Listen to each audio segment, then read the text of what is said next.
तो दोस्तों नमस्कार, WWE डबल धमाल में आपका स्वागत है। तो दोस्तों रेसलिंग दिग्गज मैट मॉर्गन को लगता है कि ड्रू मैकिंटायर मौजूदा undisputed WWE universal champion Cody Rhodes को चैलेंज करने के लिए सबसे सही रेसलर हैं। उन्होंने ये विचार अपनी पॉडकास्ट पर साझा किए हैं। बता दें कि कोडी रोड्स रेसलमेनिया 40 की नाइट 2 में अपनी स्टोरी को खत्म करते हुए नए अनडिस्प्यूटेड WWE यूनिवर्सल चैंपियन बने थे। उन्होंने इस मुकाबले में रोमन रेंस को हराया था। उसी नाइट की शुरुआत में ड्रू मैकिंटायर जो हैं सेथ रॉलिंस को हराकर नए वर्ल्ड हैवीवेट चैंपियन बने थे। ये बात और है कि ड्रू मैकिंटायर ज्यादा मिनट्स के लिए चैंपियन नहीं रह सके।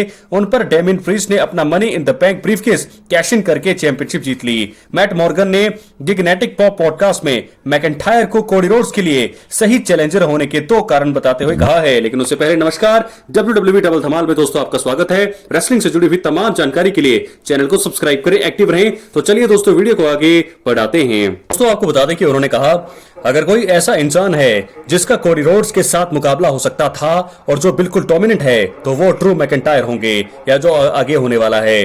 कोडी रोड्स के चैलेंजर में 2 चीजें होनी चाहिए। पहला, वो बहुत डोमिनेंट होना चाहिए और दूसरा, वो एक ऐसा हील होना चाहिए जिसे फैंस अपने आप ही बू करना चाहते हों।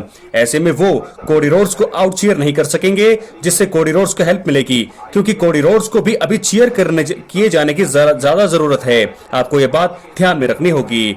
और दोस्तों उनका ये बयान इसलिए आया है क्योंकि ड्रू मैकिंटायर बिल्कुल वैसे ही हील हैं और वैसे ही लोग उन्हें अब बू करना पसंद करते हैं। तो ऐसे में ड्रू मैकिंटायर ही हैं जो चैलेंज कर सकते हैं यहाँ पर कोडी रोड्स को रोमन रेंस के बाद। दोस्तों वहीं इसके अलावा रेसलमेनिया 40 में कैश इन करने के कारण वर्ल्ड हैवीवेट चैंपियनशिप हारने के बाद ड्रू मैकिंटायर जो है रो में फेटल 4-वे नंबर 1 कंटेंडर मुकाबले का हिस्सा थे। इसको जीतने वाला रेसलर मौजूदा चैंपियन डेमियन प्रीस्ट को आने वाले समय में उनकी वर्ल्ड हैवीवेट चैंपियनशिप के लिए चैलेंज करने वाला था।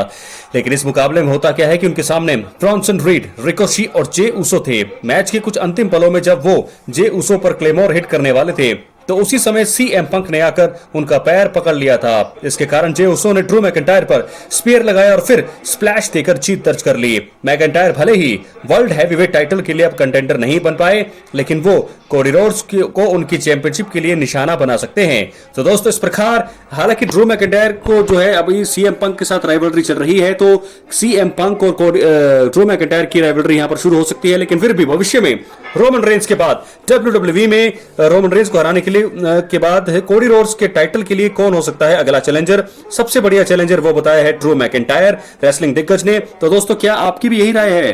रोमन रेंस जो है पता नहीं कब वापसी करेंगे, इस पर अभी भी संशय बरकरार है। कब उन्हें अपना रीमैच मिलेगा वो या लेंगे, क्या हिसाब किताब है? लेकिन अभी कोडी रोड्स का अगला जो टाइटल डिफेंस, जो पहला टाइटल डिफेंस होगा, क्या वो ड्रू मैकिंटायर के खिलाफ होगा? अपनी राय कमेंट बॉक्स में जरूर दें। मिलते हैं अगली वीडियो में, तब तक के लिए दोस्तों बहुत बहुत धन्यवाद।